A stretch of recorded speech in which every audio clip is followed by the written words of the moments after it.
ফুটপাত দখল করে হকারি করা যাবে না। সোমবার নবান্নের প্রশাসনিক বৈঠক থেকে এমনই কড়া বার্তা দিয়েছিলেন রাজ্যের প্রশাসনিক প্রধান মমতা বন্দ্যোপাধ্যায়। আর এরপরেই নড়েচড়ে বসে পুলিশ প্রশাসন। তবে মুখ্যমন্ত্রীর ওই বার্তার মধ্যে বেশ কিছু অস্বচ্ছতা রয়েছে বলে মনে করছেন বিশেষজ্ঞরা। যারা দীর্ঘ 40-50 বছর ধরে হকারি করছেন, সেই সমস্ত হকারদেরই কি উচ্ছেদের কথা বললেন মুখ্যমন্ত্রী, নাকি যারা এই কয়েক বছরের মধ্যে ফুটপাত দখল করে পসরা সাজিয়ে বসেছেন তাদের আর বসতে দেওয়া যাবে না বলে বার্তা দিয়েছেন রাজ্যের প্রশাসনিক প্রধান? বিষয়টি খতিয়ে দেখতে গড়িয়াহাটে পৌঁছল সিএন। আর সিএনের ক্যামেরায় যে ছবি ধরা পড়েছে তাতে রীতিমতো চক্ষু চড়ক গাছ হওয়ার জোগাড়। গোটা গড়িয়াহাটের সর্বত্রই প্লাস্টিকের জঞ্জাল। পাশাপাশি ফুটপাতের ওপর থাকা দোকানগুলি ছেয়েছে কাপড়ের চাদরে। এ প্রসঙ্গে কি জানালেন হকাররা, শুনুন। রোদের জন্য মালটা পুরো নষ্ট হয়ে যায়, ওই জন্য কাপড়। দোকানের পেছন দিকেও আমরা দেখছি কাপড় টাঙানো রয়েছে। কেন?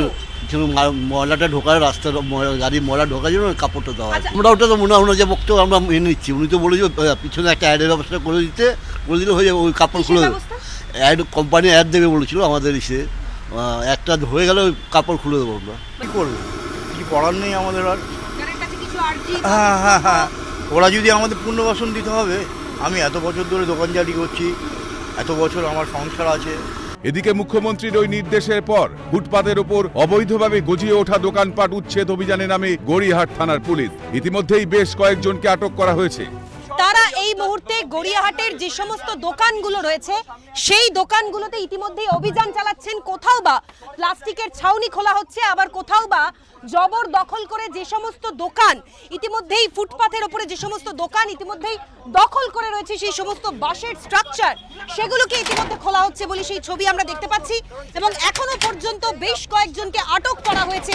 দোকানের যারা কর্মীরা রয়েছেন, দোকানের যারা মালিকেরা রয়েছেন, তাদেরকে আটক করা হচ্ছে। যে এখানে যে টিনের সেট করা হয়েছে, এই টিনের সেটটা 1/3 মেপেই করা হয়েছে। তার বাইরে যদি দোকান লাগায়, পুলিশ যদি এসে তার মাল সিজ করে বা কেস করে, সেটাতে ইউনিয়ন কোনোভাবে বিরোধ করবে না। আপনাদের এখানে বসার পারমিশন কেউ দিয়েছে? পারমিশন এই যে আপনারা উপরে ত্রিপল দিতেন, স্বভাবতই প্রশ্ন উঠছে যে ফুটপাত জবরদখলকারীদের বিরুদ্ধে এতদিন কেন পদক্ষেপ নেওয়া হয়নি? আর নবান্নের প্রশাসনিক বৈঠক থেকে মুখ্যমন্ত্রীর করা বার্তার পরেই কি টনক নড়ল প্রশাসনের? এর দায় কি পুরো প্রশাসনের নয়? ক্যামেরায় জনি মণ্ডলের সঙ্গে অভিরূপা সাহা, ক্যালকাটা নিউজ, কলকাতা।